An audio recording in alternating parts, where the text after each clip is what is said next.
This is Robbie Lyn, longtime friend and musical associate of the late Sly Dunbar, the great drummer from Jamaica, who was revolutionary in one sense, and he revolutionized reggae drumming in particular because of his creativity and his knack of experimentations in bringing some ideas to the music.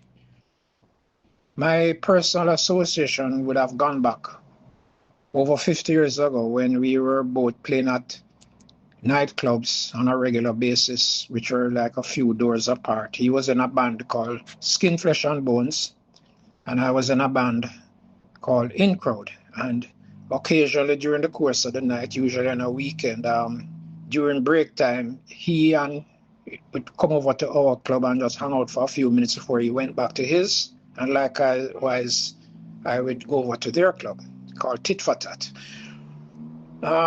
Eventually we started, playing on a few sessions, nothing much because, he was more aligned with other musicians at the time, mainly Ansel Collins on keyboards.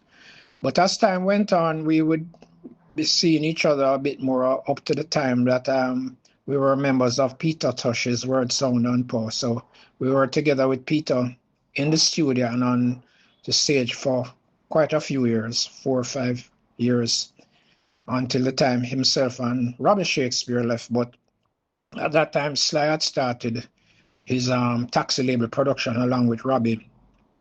And I was honored to be a part of a lot of their productions.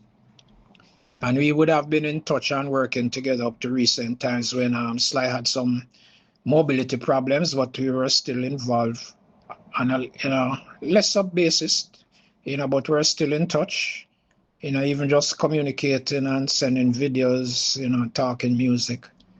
But unfortunately, his health took a turn for the worse in the last couple of months, and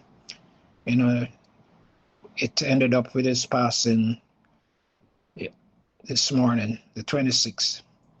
We'll miss him, and he did a lot for the business, and he's deserving of every praise that he gets.